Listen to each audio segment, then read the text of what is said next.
Good morning students, welcome to the class for English literature. In the process of revision, today I'll make you revise chapter 3rd. The name of the chapter is Three Men in a Boat, which was written by Jerome K. Jerome. Okay students, पहले मैं आपको ये chapter पूरा line wise read करा चुका हूँ, ठीक है। तो अभी ये सिर्फ रिवीजन प्रोसेस है, तो इसमें एक बार मैं ब्रीफ में आपको पूरी समराइज करता हूँ इस चैप्टर को, और मेन पॉइंट्स क्या हैं स्टोरी के वो चीज़ हम देखते हैं। चलिए, तो first of all the main characters of the story. तो स्टोरी के मेन कैरेक्टर्स क्या हैं? जेरोम, जो कि स्टोरी का नरेटर भी है और राइटर भी है, जेरोम के जेरोम, यानी कि इन्होंने खुद ही अपने बारे में लिखा है। तो स्टोरी के राइटर भी जेरोम है और नरेटर भी जेरोम है। Jerome and his two friends, और उसके दो दोस्त George and William Samuel Harris. Harris, इसका फुल नेम याद रखना है हैरिस का, William Samuel Harris. And the fourth character is Montmorency. Montmorency their pet dog, ये एक पालतू डॉग है उनके घर पे, और ये 4 कैरेक्टर्स हैं स्टोरी में। चलिए, तो ओपनिंग ऑफ द स्टोरी। तो ओपनिंग की जो स्टोरी की ओपनिंग होती है वो कहाँ से होती है? Narrator, his 2 friends and Montmorency were sitting in a room discussing their sufferings. तो स्टोरी स्टार्ट होती है जब नरेटर, उसके दोनों दोस्त यानी कि George, Harris and their pet dog Montmorency, ये सभी एक रूम में बैठे हुए हैं और डिस्कशन कर रहे हैं किसके ऊपर? अपनी सफरिंग्स पे, यानी कि खुद की डिजीज़ के बारे में डिस्कस कर रहे हैं, क्योंकि इन तीनों को ऐसा लगता है कि ये किसी ना किसी बीमारी से सफ़र कर रहे हैं। और फिर ये सोचते हैं कि हाँ, और हम बीमार भी हैं, क्योंकि मेडिकल पॉइंट ऑफ व्यू के according, medical point of view से अगर वो देखते हैं तो उन्हें वो सारे सिम्टम्स नज़र आते हैं खुद के अंदर, और उन्हें लगता है कि वो बीमार हैं। और इनफैक्ट जो नरेटर है यानी कि जेरोम तो ये फील करता है, जेरोम वहाँ कहता है कि मुझे लगता है कि मेरा जो लिवर है वो लिवर आउट ऑफ ऑर्डर चल रहा है। और ये चीज़ उसे कहाँ से पड़ी है, कहाँ से पता चला है? जब उसने एक लीवर का, यानी कि लिवर वाली कोई एक बुक है, जब उसने वो बुक रीड की है तो उसमें सिम्टम्स जब उसने पढ़े हैं तब उसको ऐसा लगा है कि अरे ये बीमारियां तो मुझे भी हैं, तो इसका मतलब मेरा लीवर भी आउट ऑफ ऑर्डर है। और इसी तरीके से वो तीनों के तीनों, फिर कभी डायरेक्टर अपनी बताता है, फिर जॉर्ज बताता है, फिर हैरिस अपनी प्रॉब्लम बताता है।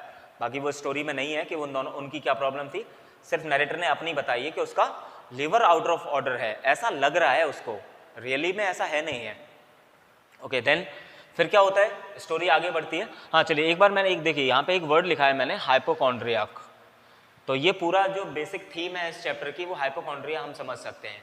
हाइपोकॉन्ड्रियाक, ये तीनों के तीनों हाइपोकॉन्ड्रियाक हैं। और हाइपोकॉन्ड्रिया कौन सी कंडीशन होती है? एक ऐसी कंडीशन होती है जिसमें कि किसी भी पर्सन को ऐसा फील होता है कि वो बीमार है, यानी कि बीमार है नहीं है, बट उसे ऐसा लगता है कि जब भी वो कहीं सिम्टम्स पड़ता है तो उसे फील होता है कि अरे मैं बीमार हूँ। कभी उसे ऐसा लगता है कि मुझे डायरिया है, कि कभी मुझे लगता है कि मलेरिया है, ऐसी अलग अलग बीमारी उसको फील होती हैं। तो ये तीनों के तीनों क्या हैं? हाइपोकॉन्ड्रियाक हैं ये तीनों के तीनों, यानी कि नरेटर, जॉर्ज और हैरिस। ओके, देन फिर स्टोरी आगे बढ़ती है। In a flashback Jerome recalls of British museum incident. तो अब स्टोरी आगे बढ़ती है तो नरेटर जो है जेरोम, वो अपनी एक पुरानी कहानी याद करता है, यानी कि पुरानी कहानी जब वो एक बार ब्रिटिश म्यूजियम गया था। और ब्रिटिश म्यूजियम क्यों गया था? किसी एक पर्पज़ के लिए गया था। वो पर्पज़ क्या था कि जेरोम को हे फीवर था, हे फीवर एक डिजीज़ है, उससे सफ़र कर रहा था। और एक्चुअली में क्या था, वो हे फीवर भी उसको थी नहीं, वो सिर्फ उसको फील होता था कि जैसे उसे हे फीवर है। और हे फीवर क्या होता है? एक एलर्जी होती है हे फीवर, जिसमें कि छींकें आने लगती हैं, चाहे आप डस्ट के कांटेक्ट में आते हैं या फ्लावर्स के कांटेक्ट में आते हैं तो आपको छींक आने लगती हैं। तो इसी पर्पज़ से जेरोम ब्रिटिश म्यूजियम गया था कि हे फीवर के लिए कुछ उसे उन बुक्स में, जब म्यूजियम की वहाँ की जो बुक्स देखेगा जाके तो उसमें कुछ शायद उसको ट्रीटमेंट मिल जाए, मेडिकल ट्रीटमेंट। लेकिन जब वो म्यूजियम पहुँचता है और वहाँ पर इतनी सारी बुक्स देखता है और उसे वहाँ पर बहुत ज़्यादा बीमार फील होने लगता है। उसे ऐसा लगता है कि मैं जितनी भी बीमारियों के नाम पढ़ रहा हूँ वो सारी बीमारी उसे है, यानी कि उस बुक में उसने जितनी भी डिजीज़ के नेम पढ़े और उसके सिम्टम्स देखे तो उसे ये फील हो रहा था कि हाँ मुझे तो ये बीमारी भी है, मुझे ये भी है, मुझे ये भी है, मुझे ये भी है, एक्सेप्ट वन डिजीज़, सिवाय एक बीमारी के, वो उसको नहीं थी। वो कौन सी बीमारी थी? हाउसमेड्स नी, हाउसमेड्स नी। और ये कौन सी बीमारी होती है? गठिया वाई, ठीक है। इसमें क्या होता है, इसमें हाथ पैरों में, जॉइंट्स में इंसान के दर्द होता है, तो उसे लगता है कि मुझे सारी बीमारियां हैं, सिर्फ एक हाउसमेट्स नी नहीं है। और अब तो वो अपने आप को ये फील करने लगता है कि अरे, तो इसका मतलब मैं पूरे बीमारियों का घर हूँ, तो मैं किसी एक मेडिकल स्टूडेंट के लिए कितना हेल्पफुल हो सकता हूँ। क्यों? क्योंकि किसी एक मेडिकल के स्टूडेंट को रिसर्च करनी होती है अलग अलग बीमारियों की, तो वो सोचता है कि कोई एक मेडिकल स्टूडेंट मुझ पर एक अकेले पर्सन पे रिसर्च कर सकता है और सारी बीमारियां मेरे अंदर ही हैं, मैं खुद में एक हॉस्पिटल हूँ, तो उसे अलग अलग पेशेंट्स की ज़रूरत नहीं पड़ेगी रिसर्च करने के लिए, मैं अकेला ही ऐसा पेशेंट हूँ जिसमें सारी बीमारियां हैं, तो कोई भी एक मेडिकल स्टूडेंट मुझ पर रिसर्च कर सकता है। चलिए, तो जब अब ब्रिटिश म्यूजियम में जब उसे ऐसा लगता है कि मुझे इतनी सारी बीमारियां हैं, मैं किसी एक मेडिकल स्टूडेंट के लिए, किसी एक मेडिकल पर्सन के लिए मैं हेल्पफुल हो सकता हूं, तो इसी चीज़ में स्टोरी आगे बढ़ती है। तो क्या करता है, नरेटर जाता है अपने एक फ्रेंड के पास, और वो फ्रेंड था उसका डॉक्टर। और जब उसके पास पहुंचता है तो वहाँ सारी अपनी बात बताता है कि मैं बीमार हूँ। अब डॉक्टर पूछता है कहाँ से पता चला कि तुम बीमार हो, तो बताता है कि मैंने वो किताब में पढ़ा है, वहाँ से सारे सिम्टम्स नज़र आए। चलिए, डॉक्टर ने भी उसको चेक किया, उसकी टंग चेक की, उसका पूरा अच्छे से उसको चेकअप किया, और at last he wrote a prescription. और आखिरकार उसको चेक करने के बाद, एग्जामिन करने के बाद नरेटर को, यानी कि जेरोम को, वो एक प्रिस्क्रिप्शन लिखता है कि ये लो और ये दवाई ले लेना। अब जेरोम उस प्रिस्क्रिप्शन को, उस पर्ची को देखता भी नहीं है, सीधे जाता है और केमिस्ट के पास, केमिस्ट को वो पर्ची देता है, वो स्लिप जिस पर मेडिसिन थी। लेकिन जैसे ही केमिस्ट देखता है, केमिस्ट कहता है कि ये मेरे पास नहीं है, तो वो तुरंत कहता है क्यों, यू आर अ केमिस्ट, कि आप केमिस्ट हो, आपके पास ये दवाई होनी चाहिए। तब वो कहता है कि हाँ, मेरे पास और सारी दवाइयाँ हैं, लेकिन ये वाली दवाई देने के लिए मुझे कुछ ऐसा पर्सन होना पड़ेगा, आपके एक होमली पर्सन होना पड़ेगा, आपके घर का कोई इंसान होना चाहिए मुझे, जो आपको ये करवा सके। तो क्या था उस प्रिस्क्रिप्शन पर? उस पर कोई मेडिसिन नहीं लिखी थी उस प्रिस्क्रिप्शन पे, उस पर सिर्फ इतना लिखा था कि आप अपना रूटीन अच्छा करिए और थोड़ा सा चेंज चाहिए आपको, थोड़ा सा बदलाव लाइए आप अपने अंदर और कहीं घूम फिर के आओ।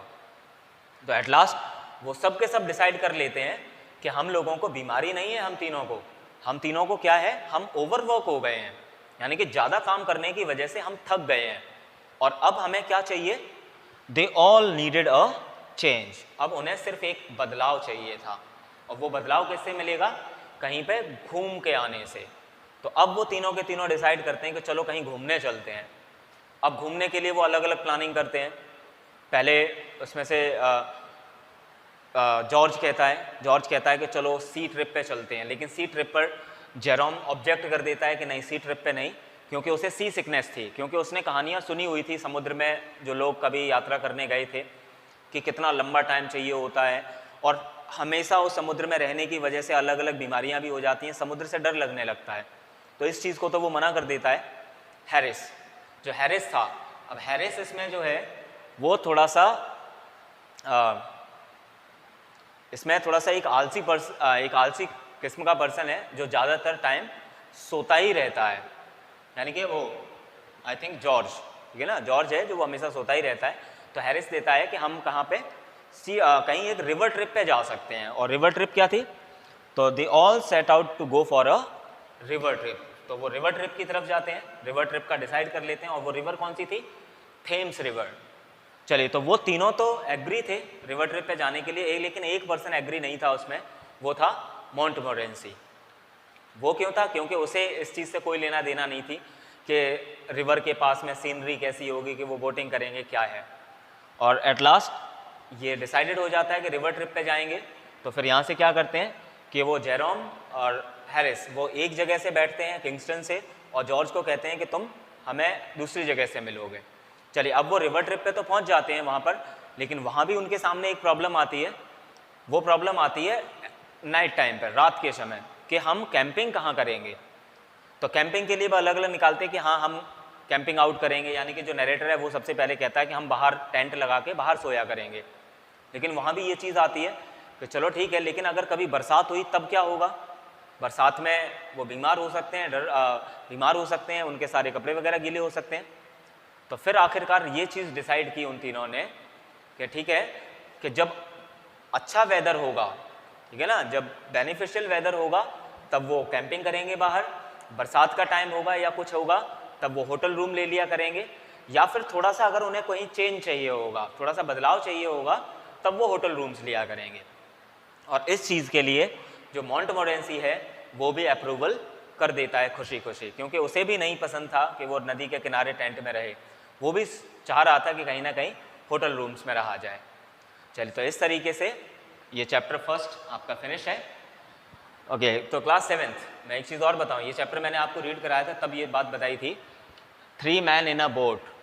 ये सिर्फ आपके सामने सिर्फ एक चैप्टर, एक स्टोरी की तरह दिया है, but in actually 3 man in a boat is a novel. ये एक नोवेल है जिसमें 29 चैप्टर्स हैं, और यहाँ आपको चैप्टर 1, सिर्फ आपको चैप्टर 1 दिया है, लेकिन नोवेल के अकॉर्डिंग चैप्टर 1 और 2 दो चैप्टर की स्टोरी को समराइज करके यहाँ पर एक चैप्टर आपके सामने दे दिया है, ठीक है। और थोड़ा सा डिटेल में अगर आप अपने लिए पढ़ना चाहते हो उसको अपनी एक्स्ट्रा नॉलेज के लिए, तो आप 3 man in a boat novel कहीं से लेकर उसके फर्स्ट 2 चैप्टर्स रीड कर सकते हैं।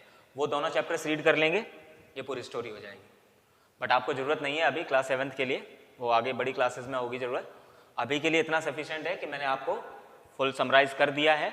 और थोड़ा सा डिटेल में जानने के लिए please go back to previous video, आप वापस उसी वीडियो पे जाइए जो मैंने आपको फर्स्ट पहले इसको सेंड किया होगा, उस वीडियो को वहाँ से देख सकते हो। Class 7, thank you for today.